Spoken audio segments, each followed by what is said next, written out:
Good morning everyone. আজ আমরা যাচ্ছি বকখালির জন্য। বাসে করে জার্নি করব, কারণ ট্রেনে একটু প্রবলেম আছে। এসপ্ল্যানেডের যে বাস স্ট্যান্ড রয়েছে সেখানে, মানে ধর্মতলার যে বাস স্ট্যান্ড রয়েছে ওখানে দাঁড়িয়ে আছি, বাসের টিকিট কাটবো। চলুন। আমরা কিন্তু সরকারি বাসে যাব, আর সরকারি বাস ছাড়াও কিন্তু প্রাইভেট বাসও চলে। দেখুন এখানে লেখা আছে বকখালি নামখানা। আপনারা যদি সরকারি বাস নাও পান, বেসরকারি বাসে কিন্তু আপনারা ইজিলি বকখালিতে পৌঁছে যেতে পারেন। বকখালি বাসের টিকিটটা কোথায় থেকে পাবেন আপনাদেরকে একটু ডিরেকশনটা বলে দিই। এসবিএসটিসির যে বাস স্ট্যান্ডটা আছে সেখান থেকেই কিন্তু আপনারা বকখালির বাসের টিকিটটা পাবেন। 4 নম্বর কাউন্টার বা 5 নম্বর কাউন্টার থেকে কিন্তু এই টিকিট দেওয়া হচ্ছে। তো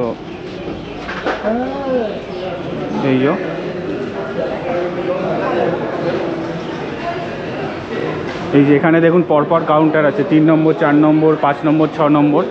এই জায়গাতেই কিন্তু বকখালির টিকিট দেওয়া হয়। তো ভোরবেলায় যদি আপনারা 4:30-র সময় আসেন তাহলে কিন্তু আপনারা বকখালির ফার্স্ট বাস পেয়ে যাবেন। আর মোটামুটি 4:30-5টা অবধি কিন্তু বাস পাওয়া যায়। কিন্তু এখন এসে দেখছি যে আপাতত টিকিট নেই। দেখি আমরা কোন বাসে যাই। একটা বলছে 7:50 নাগাদ বাস আছে, আর বলছে একটা এসি বাস আছে, কিন্তু এসি বাসটা আমরা যাব না, নন এসিতে আমরা কিন্তু ট্রাভেল করব। তো দেখা যাক কোন বাসে যায়, আপনাদের সাথে কিন্তু পুরোটাই শেয়ার করব, সঙ্গে থাকবে। আজকে কিন্তু এই বাসটা করে আমরা বকখালি যাব। এই যে দেখুন লেখাও আছে নামখানার বাস। বকখালি, নামখানা, কাকদ্বীপ সব কিন্তু এই জায়গা হয়ে কিন্তু যাবে। তো আপাতত চলুন বাসে উঠে পড়ি। আর বাস কিন্তু বেশ ফাঁকা দেখছি, বেশ ফাঁকা। এরকম সিটের অবস্থা, 3/2 সিট আছে। আর পেছনেও দেখছি অনেকজনের বসার সিট আছে। আর ওপরেও কিন্তু বেশ বড় লাগেজ রাখার জায়গা আছে।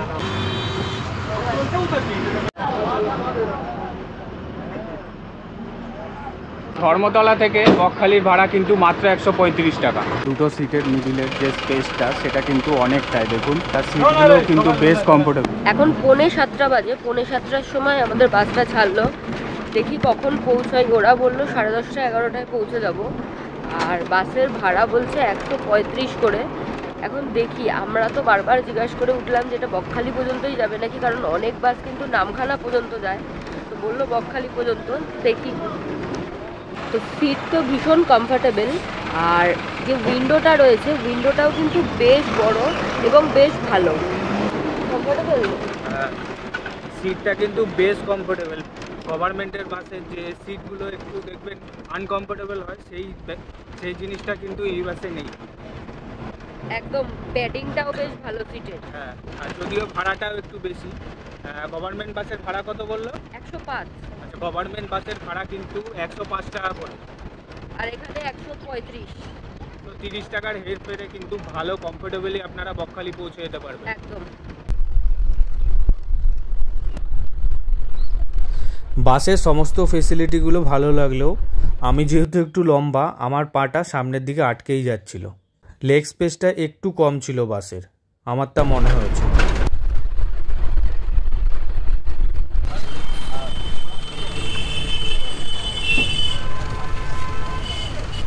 আমাদের বাসটা কিন্তু এখন বেহালা ক্রস করছে।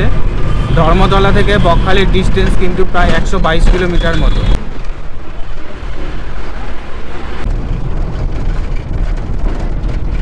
বাস মোটামুটি এখন যা গতিতে এগোচ্ছে মনে হচ্ছে না 10:30 নাগাদ পৌঁছাতে পারবো। দেখা যাক কখন পৌঁছায়।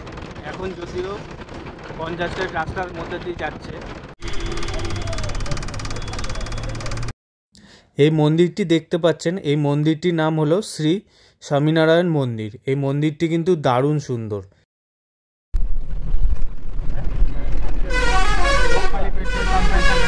কন্ডাক্টর দাদা এখন টিকিট কাটছে। দীঘার বাস বা লং জার্নির বাসে যেটা হয়, আমরা কাউন্টার থেকে টিকিট কাটি, আমাদের জন্য সিট অ্যালট হয়, সেই সিটে বসে আমরা যাই। কিন্তু এই রুটে দেখলাম যে সিট অ্যালট হয়নি, নিজেরা উঠলাম, যে সিট পেলাম পছন্দ হলো বা যে সিট ফাঁকা থাকবে সেই সিটে বসে যাবেন। আর সিট মোটামুটি কমফোর্টেবল, জার্নিও কমফোর্টেবল, তবে হ্যান্ড রেস্ট এবং লেগ রেস্ট, মানে আর্ম রেস্ট আর লেগ রেস্ট কিন্তু নেই।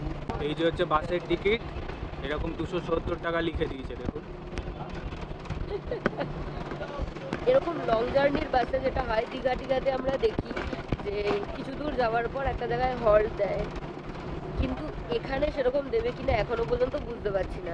জোকা ক্রস করে কিন্তু বেশ অনেকটা এগিয়ে এসেছি আমরা।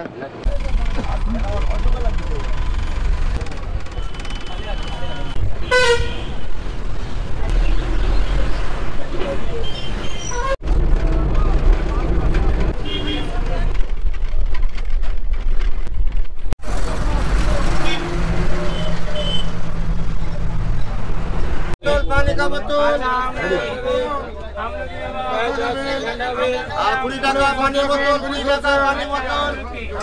তো এখন বাজে 8:42। তো আমাদের বাসটা কিন্তু ডায়মন্ড হারবারে এসে বেশ খানিকটা দাঁড়িয়েছে। বেশ খানিকটা না, প্রায় 10 মিনিট হয়ে গেছে দাঁড়িয়ে আছে। হ্যাঁ একদম। এখানে দেখলাম টুকটাক খাবারও পাওয়া যাচ্ছে, আপনারা চাইলে কিন্তু এখান থেকে কিছু খেয়েও নিতে পারেন। শুটকি মাছ বিক্রি হচ্ছে, না ফল দেখছি, আপেল আছে, তারপরে ঝালমুড়ি এসব বিক্রি না না হচ্ছে। খাবার তো বিক্রি হচ্ছে, এটা কোনো মানে ভুল কিছু নয়, বাট এখান থেকে শুটকি মাছও যাচ্ছে। আর সামনেই তো ফিশিং হারবারটা আছে। আমারও খিদে পেয়েছে, বাড়ি থেকে ব্রেকফাস্ট বানিয়ে নিয়ে এসেছিলাম, এখন ভাবছি খেয়ে নিই। ডায়মন্ড হারবারের যে নদীটা মানে হুগলি নদীটাই কিন্তু বে অফ বেঙ্গলের সাথে কানেক্টেড হয়েছে। তো কতটা দূর দেখাতে পারবো জানি না, কারণ এখানে সিট কিন্তু রিজার্ভ নেই। সিট যদি একবার ছেড়ে উঠে যান তাহলে অন্য কেউ এসে বসে যাবে। রাহুল সিট ছেড়ে চলে গেছিল, আমাকে বলেছে জায়গা রাখতে, আমি জায়গা রাখিনি, আমার পাশে অন্য একজন বসে পড়েছিল। এটা একটা চাপের ব্যাপার। আমি ভিউটা দেখাবো বলে ওই পাশে গেছিলাম, কিন্তু কিছু করার নেই। দেখি যদি সম্ভব হয় তাহলে দেখাবো আপনাদেরকে। তো এখন বাজে 8:52 আর আমাদের বাসটা ডায়মন্ড হারবার ছেড়ে এখন বেরোচ্ছে। এটা হলো ডায়মন্ড হারবার স্টেশন। এই যে তো ডায়মন্ড হারবার থেকে কিন্তু বকখালির দূরত্ব প্রায় 82 কিলোমিটার মতো, মোটামুটি 2.5 ঘন্টা মতো এখান থেকে টাইম লাগার কথা। তো দেখা যাক।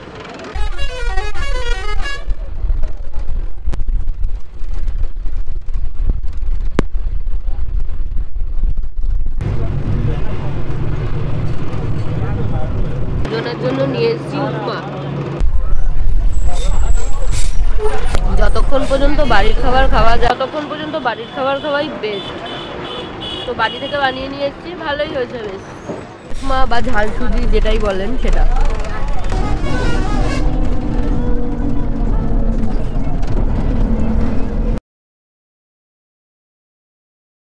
আচ্ছা, শিয়ালদা থেকে কিন্তু নামখানা লোকাল ধরে নামখানা পৌঁছে সেখান থেকেও বকখালি যাওয়া যায়। তো সেক্ষেত্রেও কিন্তু লোকাল ট্রেন ধরতে হয়। লোকাল ট্রেনে কোনো ওয়াশরুমের ব্যবস্থা থাকে না। আর এই বাসও কিন্তু এতক্ষণ প্রায় 2.5 ঘন্টার ওপর আমরা জার্নি করে ফেললাম, এখনো পর্যন্ত কোথাও হল্ট দেয়নি প্রপারলি, যেখানে আপনারা ওয়াশরুম ইউজ করতে পারবেন। ট্রেনে হোক বা বাসে ওয়াশরুম ছাড়াই কিন্তু এই পুরো লম্বা 4 থেকে 4.5 ঘন্টার জার্নিটা করতে হবে। তো এখন বাজে 10:15 মতো। এখন আমরা কাকদ্বীপ এসে পৌঁছলাম। কাকদ্বীপ বাস স্ট্যান্ডে দাঁড়িয়ে আছে আমাদের বাসটা।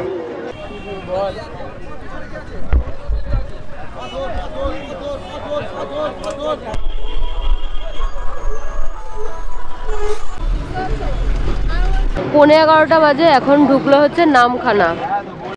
আপনারা যদি ট্রেনে করে বকখালি পৌঁছাতে চান তাহলে আপনাদেরকে নামখানা স্টেশনে নামতে হবে।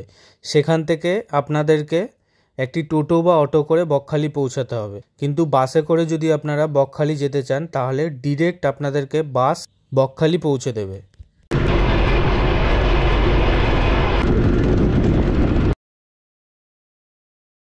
তো এটা হচ্ছে 10 মাইল বাজার।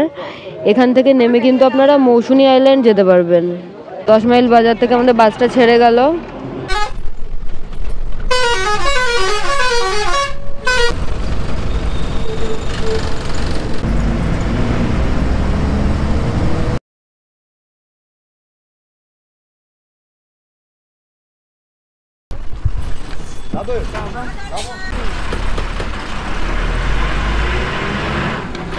পড়লাম মোটামুটি এখন বাজে 11:20। অনেকক্ষণ টাইম লাগলো। এই ভিডিওটা এখানেই শেষ করছি। আশা করছি ভিডিও ভালো লেগেছে। ভালো লাগলে please do like, share and subscribe Shaili's lifestyle. Thank you for watching.